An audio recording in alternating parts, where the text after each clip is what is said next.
안녕, 피타고라스 선생이야. 오늘도 돈의 흐름을 읽는 공식 하나 알려줄게. 트럼프가 일본 총리 면전에서 진주만을 꺼냈어. 그것도 농담처럼 80년 넘게 지켜온 외교 금기를 깨버린 거야. 근데 이게 단순한 실언이 아니야. 이 발언 뒤에는 730억 달러짜리 에너지 딜, 이란 전쟁, 호르무즈 해협 압박이 전부 엮여 있거든. 이런 외교 시그널 뒤에 숨은 돈의 흐름, 우리 교실에서는 실시간으로 잡아내고 있어. 자세한 건 나중에 알려줄게. 오늘은 트럼프의 진주만 발언이 왜 나왔는지, 그 뒤에 숨은 730억 달러 딜의 실체가 뭔지, 그리고 이 흐름에서 어떤 섹터가 수혜를 받는지까지 전부 뜯어볼 거야. 특히 이번 딜에서 직접적으로 수혜를 받는 기업들이 있는데 그건 마지막에 공개할 테니까 끝까지 봐. 자, 그러면 지금부터 수업 시작하자.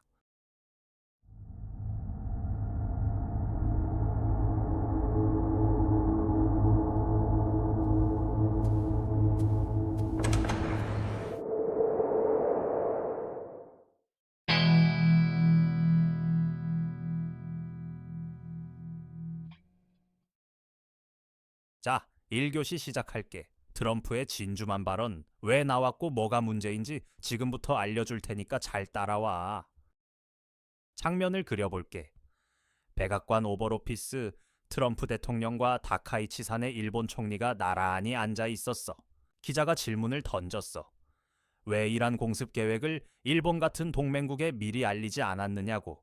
트럼프의 대답이 충격적이었어. 우리는 기습 효과를 노렸기 때문에 아무에게도 알리지 않았다. 누가 기습을 일본보다 더 잘 알겠는가. 그러더니 다카이치를 바라보면서 이렇게 말했어. 그럼 왜 당신들은 진주만에 대해 나한테 미리 말하지 않았느냐고. 다카이치의 반응이 카메라에 그대로 잡혔어. 눈을 크게 뜨고 깊게 숨을 들이쉬고 미소가 굳은 채 팔짱을 꼈어. 한마디도 하지 않았어. 반박도 농담으로 응수도 안 했어. 3초간 정적이 흘렀지. 왜 이게 이렇게 큰 문제냐? 진주만은 1941년 12월 일본 해군이 하와이를 기습해서 미국인 2,400명 이상이 죽은 사건이야. 이걸 계기로 미국이 2차 세계대전에 본격 참전했고 전쟁이 끝난 뒤 미일은 동맹으로 발전했어. 그래서 80년 넘게 양국 정상은 이 이야기를 꺼내지 않는 게 불문율이었거든. 쉽게 말하면 미일 동맹은 진주만의 상처를 덮고 다시 시작한 관계야.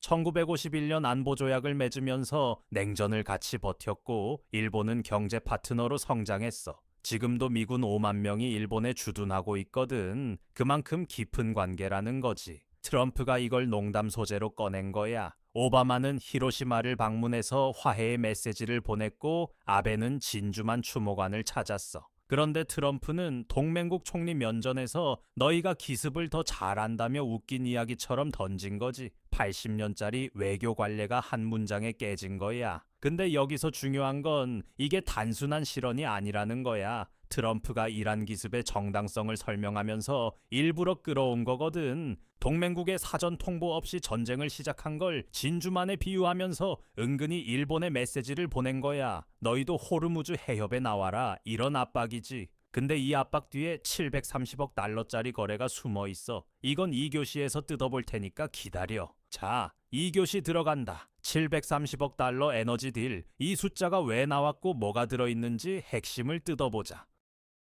다카이치가 백악관에 빈손으로 간 게 아니야. 730억 달러. 우리 돈으로 약 100조 원이 넘는 에너지 투자 패키지를 들고 갔어. 이게 뭐냐면 작년 관세 협정 때 일본이 약속한 5,500억 달러 투자의 두 번째 분할이야. 지난달에 360억 달러 1차를 냈고 이번에 730억 달러 2차를 낸 거지. 730억 달러가 감이 잘 안 올 수 있어. 비교를 해볼게. 한국의 1년 국방 예산이 약 500억 달러야. 그러니까 한 나라가 1년간 군대에 쓰는 돈보다 더 큰 금액을 일본이 에너지 딜 하나에 투자한 거야. 테슬라의 분기 매출이 약 250억 달러거든. 테슬라가 3분기 동안 벌어야 하는 돈을 하나의 투자 패키지로 내놓은 거지. 이게 얼마나 파격적인 규모인지 알겠지. 이 730억 달러가 어디에 쓰이냐? 크게 두 덩어리야. 첫 번째가 소형 모듈식 원자로 SMR의 최대 400억 달러. GE 버노바와 히타치 원자력 에너지의 합작회사가 개발하는 건데 테네시주를 비롯해서 미국 전역에 짓겠다는 거야. 이 원자로의 이름이 BWRX-300이야. 기존 원전보다 훨씬 작고 건설이 빨라. 이미 미국 원자력 규제위원회에 건설 허가 신청이 들어간 상태고 에너지부가 4억 달러 보조금까지 지원했어. SMR이 뭐냐면 쉽게 말해서 미니 원전이야. 기존 원전이 아파트 단지만 한 크기라면 SMR은 공장 하나 정도 크기에 들어가. 왜 이걸 짓느냐? AI 데이터 센터 때문이야. 지금 미국에서 AI를 돌리려면 전기가 어마어마하게 필요한데 이 수요를 감당할 전원이 부족하거든. 챗 GPT 같은 AI 한 번 질문하는데 구글 검색보다 전기를 10배 이상 쓴다는 분석도 있어. 미국 빅테크 기업들이 데이터 센터를 미친 듯이 짓고 있는데 전력 공급이 안 따라가는 거야. 국제에너지기구 전망에 따르면 미국 데이터 센터 전력 수요가 2030년까지 2배 이상 늘어나. 태양광이나 풍력만으로는 이 속도를 못 맞추거든. 14시간 안정적으로 전기를 공급할 수 있는 건 원자력뿐이야. 그래서 SMR이 갑자기 주목받는 거지. 두 번째 덩어리는 천연가스 발전소야. 330억 달러를 투입해서 펜실베이니아와 텍사스에 각각 하나씩 짓는다는 거야. 원자로 완공까지는 시간이 걸리니까 그 사이를 가스발전소로 메꾸겠다는 전략이지. 비유하면 원자로가 본진이고 가스발전소는 그때까지 버틸 임시기지인 거야. 여기서 핵심이 뭐냐면 이 프로젝트들의 일본 기업이 깊숙이 들어간다는 거야. 도시바, 미쓰비시 전기, 히타치 같은 일본 대기업들이 핵심 부품과 장비를 공급해. 일본 정부 입장에서는 730억 달러를 미국에 투자하는 것 같지만 실제로는 자국 기업 수출을 늘리는 구조인 거야. 돈을 내면서 동시에 돈을 버는 구조지. 에너지만 있는 게 아니야. 히토류, 리튬, 구리 같은 핵심 광물 공급망도 같이 묶었어. 미쓰비시 마테리알과 미쓰이가 참여하는 4개 프로젝트가 포함됐거든. 왜 이게 중요하냐면 지금 전 세계 히토류 채굴의 70%, 정제 능력의 거의 90%를 중국이 장악하고 있어. 미국도 일본도 중국에 의존하는 구조인 거야. 쉽게 말하면 중국이 마음먹고 히토류 수출을 끊으면 전 세계 전자제품과 배터리 산업이 마비돼. 그래서 미국과 일본이 같이 광물 공급망을 새로 만들겠다는 거야. 중국 의존도를 낮추는 게 핵심 목적이지. 이 에너지 딜의 진짜 맥락은 따로 있어. 트럼프는 이란 전쟁 이후 호르무즈 해협 방어에 동맹국들이 나서라고 압박하고 있거든. 호르무즈 해협이 뭐냐면 전 세계 석유의 약 20%가 이 좁은 바닷길을 통해 운반돼. 여기가 막히면 유가가 폭등하고 세계 경제가 흔들리는 급소야. 근데 일본은 헌법 구조 때문에 전투 지역에 군대를 보낼 수가 없어. 다카이치가 출발 전에 국회에서 법적으로 할 수 있는 건 하고 못하는 건 못한다고 말하겠다고 했잖아. 그래서 730억 달러가 나온 거야. 군대를 못 보내니까 돈으로 대신하는 거지. 이게 다카이치의 전략이야. 트럼프 앞에서 진주만 농담을 듣고도 참은 이유가 여기 있어. 100조 원짜리 선물을 들고 가서 군사 참여 압박을 경제 투자로 바꿔치기 한 거거든. 회담 후에 공동 기자회견도 안 했어. 양쪽 다 안보 문제에서 이견이 있다는 걸 공개하고 싶지 않았던 거야. 다카이치는 귀국해서도 미국 측의 개별 발언에 대해서는 언급을 삼가겠다는 말만 반복했어. 정면 충돌을 피하면서 실리를 챙기는 전략이지. 자, 마지막 교시야. 아까 말한 수혜 섹터 지금 공개한다.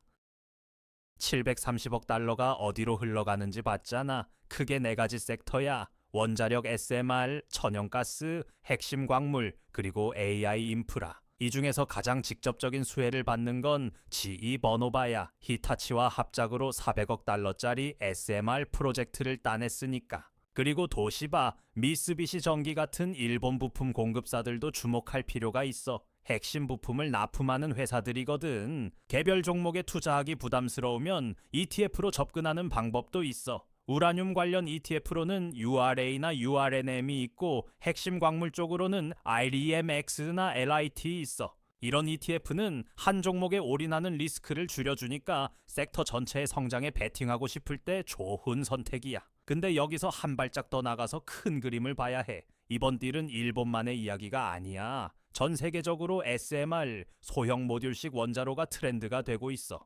마이크로소프트는 3마일섬 원전 재가동 계약을 맺었고 아마존과 구글도 원자력 전력 확보에 뛰어들었거든. AI 시대의 전력 전쟁이 시작된 거야. 다만 주의할 점도 있어. 단기적으로는 이란 전쟁 리스크가 있어. 호르무즈 해협이 막히면 유가가 폭등하고 에너지 관련주도 출렁일 수 있거든. 중기적으로는 SMR 규제 승인 타임라인을 추적해야 해. BWRX-300이 실제로 건설 허가를 받는지 일정이 밀리는지를 봐야 한다는 거야. 장기적으로는 에너지 패러다임 자체가 바뀌고 있어 AI 전력 수요가 구조적으로 늘어나니까 이 흐름에 올라탄 기업들은 10년 이상 수혜를 볼 수 있지. SMR 시장 규모가 2030년에 1,000억 달러를 넘길 거라는 전망도 나오고 있어. 지금은 씨앗을 심는 단계라고 보면 돼. 핵심은 분산이야. 원자력 하나에 올인하지 말고 에너지 인프라, 핵심 광물, AI 반도체까지 넓게 보는 게 맞아. 그리고 지정학 리스크가 커질 때는 현금 비중을 높여둬야 해. 기회는 항상 공포가 올 때 찾아오니까. 자, 그러면 이런 흐름 속에서 우리 학생들은 어떻게 접근했는지 알려줄게. 이번 미일 정상회담 소식이 나오기 전부터 우리 교실에서는 에너지 섹터와 SMR 관련주에 주목하고 있었어. 트럼프가 이란 공습을 시작했을 때 에너지 안보 테마가 뜰 거라는 시그널을 포착하고 실시간으로 공유했거든. 이런 시그널을 미리 잡고 바로 대응한 학생들이 수익을 낸 거야. 이게 우연이 아니야. 시장은 하루 이틀 사이에 완전히 뒤집히거든. 이란 전쟁이 터지고 관세가 바뀌고 정상회담에서 730억 달러 딜이 나오고 이런 게 다 하루아침에 벌어져. 영상을 보는 지금 이 순간에도 시장은 움직이고 있어. 그래서 실시간으로 정보를 받고 바로 대응하는 게 중요한 거야. 혼자서 뉴스 찾아보고 분석하는 것보다 같이 보고 같이 판단하는 게 훨씬 빠르거든. 분산 투자, 리스크 관리 이런 기본기를 지키면서 실시간 시그널을 같이 추적하는 게 우리 교실의 방식이야. 다들은 이번 트럼프의 진주만 발언 어떻게 봐? 그냥 실언이라고 생각해? 아니면 계산된 압박이라고 봐? 댓글로 알려줘. 그리고 이런 실시간 분석을 매일 받고 싶으면 우리 교실에 들어와. 선착순에 무료니까 부담 없어. 같이 공부하고 같이 대응하자. 들어오는 방법은 내 조수가 알려줄 거야. 잘 보고 들어와. 안녕하세요. 선생님 제자 김한나예요. 지금부터 교실 입장하는 방법을 차근차근 알려드릴게요. 자, 고정 댓글을 보시면 이 링크를 눌러주세요. 그 다음 입장하기 버튼을 눌러주세요. 그럼 교실 입장 전에 간단하게 선생님이 질문을 하실 거예요. 이렇게 밑에 입력창이 있으니 차근차근 대답해 주시면 돼요. 이제 마지막 질문까지 끝났다면 여기 체크 버튼 눌러주시고 제출을 누르시게 되면 신청이 완료됐네요. 간단하고 쉽죠? 교실이 정원이 정해져 있어서 신청하신 순서대로 입장을 도와드리는 연락을 순차적으로 드리고 있으니 연락 놓치지 마세요. 감사합니다.